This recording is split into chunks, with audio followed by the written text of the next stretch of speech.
அனைவருக்கும் வணக்கம். மீண்டும் அமைச்சராகிறார் அண்ணன் பொன்முடி அவர்கள். உச்சநீதிமன்றத்திலே அவருடைய அந்த தண்டனைக்கு தடை வாங்கியிருக்கிறார்.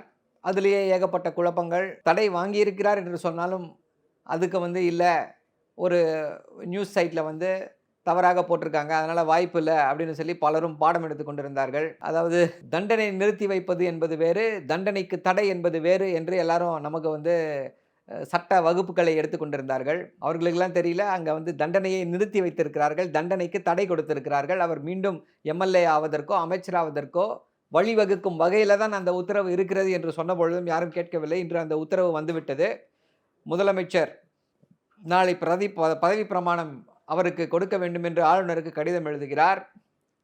இதை பொறுக்காத ஆளுநர் என்ன பண்ணுறாரு, ஒரு அல்ப சந்தோஷத்திற்காக நாளைக்கு நீங்கள் சொன்னால் நான் செய்யணுமா அப்படின்னு சொல்லிட்டு டெல்லிக்கு போயிட்டாராம். யார் அப்பா வீட்டு காசில் போயிருக்காருன்னு தெரியல. டெல்லிக்கு தொடர்ந்து சென்று வந்து கொண்டிருக்கிறார் ஆளுநர்.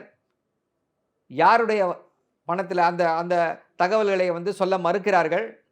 யாருடைய பணத்தில் அவர் அடிக்கடி இப்படி டெல்லி சென்று வந்து கொண்டிருக்கிறார்? அரசாங்க வேலையாக செல்கிறாரா, இல்லை அவருடைய சொந்த வேலையாக செல்கிறாரா? சொந்த வேலையாக செல்கிறார் என்றால் டிக்கெட்டு அவரே போடுறாரா, இல்லை அரசாங்கம் போட்டு கொடுக்கிறதா என்று எந்த விதமான ஒரு தெளிவற்ற சூழ்நிலை நிலவுகிறது. இந்த வகையில் மீண்டும் இப்போது டெல்லிக்கு போயிருக்காரு. என்னவா, போயிட்டு 16ஆம் தேதி திரும்பி வருவாராம் செய்திகள் தெரிவிக்கின்றன.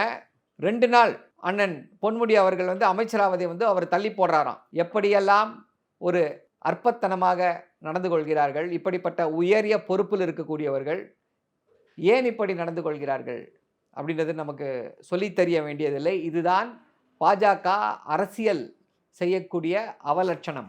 அவர்களுக்கு அந்த சட்டப்படி நியாயப்படி நடக்கலாம் தெரியாது. எப்படியெல்லாம் ஒரு முட்டுக்கட்டையை போட வேண்டுமோ, இதில் என்ன ஒரு அலாதி இன்பம் வந்துவிட போகிறது அவருக்கு தெரியல. உச்சநீதிமன்ற தீர்ப்பை என்ன செய்துவிட முடியும் இவர்கள்? பொறுத்திருந்து பார்ப்போம். 14 மாறி இருக்கிறது. என்றைக்காக இருந்தாலும் அண்ணன் மீண்டும் அமைச்சராகிறார். இது திமுகவிற்கு கிடைத்திருக்கக்கூடிய ஒரு மிகப்பெரிய வெற்றி. நன்றி, வணக்கம்.